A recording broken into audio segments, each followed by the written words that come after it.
В 2004 году Республика Казахстан была признана одной из самых энергично развивающихся стран с транзитной экономикой. Первый президент Республики Казахстан Елбасы Нурсултан Назарбаев тогда сказал: «Прошедший год добавил нам уверенности и оптимизма в плане развития национальной экономики».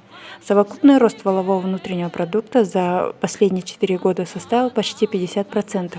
В начале марта влиятельное издание Daily Telegraph опубликовало экономический анализ британской компании Oxford Analytica, в котором Казахстан признается одной из самых энергично развивающихся стран среди государств с транзитной экономикой и по прогнозам сохранит лидирующие позиции и в текущем году.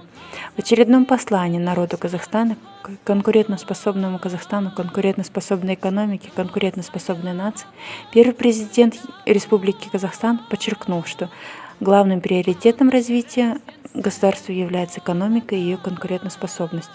Общеизвестно, что конкурентоспособность достигается не в тепличных условиях государственной поддержки, а в суровой борьбе с конкурентами, подчеркнул Елбасы.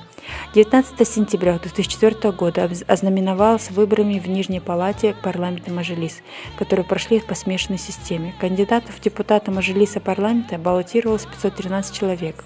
Выборы проводились в 67 избирательных округах. Участие в них принимали 12 политических партий, 4 из которых в составе 2 избирательных блоков.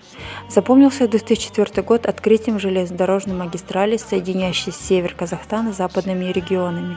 Так открылось движение железнодорожной линии Хромтау-Алтынсарин. Стоит подчеркнуть, что направление открыло торговый коридор к берегам Каспия.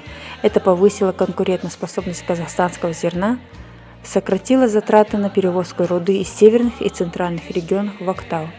Ударное строительство Астаны в 2004 году отмечается презентацией резиденции главы государства Аккорды.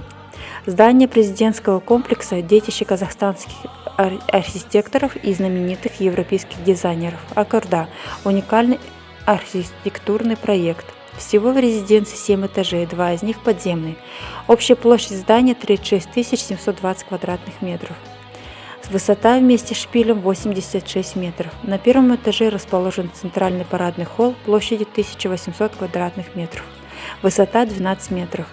Здесь проводятся официальные приемы в присутствии почетного караула. В центре холла большой купол с хрустальной люстрой. Дворец выполнен из монолитного бетона с использованием современных технологий. В комплекс входит также территория с фонтанами и цветочными аллеями. Одним из приоритетов государственной политики с самого становления независимого Казахстана было возрождение культурного наследия. В 2004 году в Казахстане приступили к реализации государственной программы «Мәдениет Мұра» «Культурное наследие», разработанной первым президентом Республики Казахстан. В спектр задач программы входило изучение огромного культурного наследия народа, включая современную национальную культуру, фольклор, традиции и обычаи, воссоздание истории как культурных и архитектурных памятников, исследование литературы и письменности. Так было организовано научно-исследовательские экспедиции в Китай, Монголию, Японию, Египет, Узбекистан, Армению, Россию, США и страны Западной Европы. Стали издаваться книги «Мировая историческая мысль» на казахском языке, «История Казахстана в зарубежных источниках», материалы по истории Казахстана в русских источниках и другие. Выпущена антология казахской традиционной музыки, собрано свыше 1000 киев. Киностудия «Казахфильм» создал 20 документальных фильмов об исторических местах нашей страны и национально-культурном наследии. Кстати, именно в 2004 год можно считать годом возрождения и возвращения казахского кино. Благодаря реализации программы 30 кинолент стали доступны отечественному зрителю. Среди них всеми любимые фильмы «Амангельды», «Меня зовут Хожа», «Девушка Джигит». Существенное преобразование коснулось сферы образования, которой, к слову, Казахстан уделяет особое внимание с первых дней основания суверенного государства. Именно с 2004 года выпускники казахстанских школ стали сдавать экзамены в новом формате. Единое национальное тестирование было решено проводить в июне.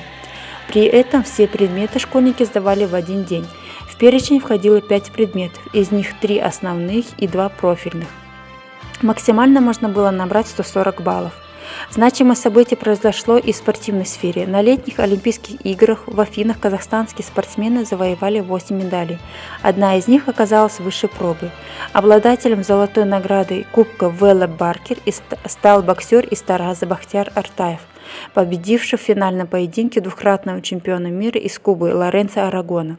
21 сентября 2004 года указом первого президента Казахстана Нурсултана Назарбаева Бахтияр Артаев награжден орденом Барыс первой степени. В целом, в 2004 год в стране продолжалась упорная работа по интеграции в мировую экономику, созданию условий для высокого качества жизни казахстанцев и продвижения национальных идей. Все глобальные инициативы, озвученные Елбасы, с успехом реализовались и в очередной раз доказали верность выбранного пути.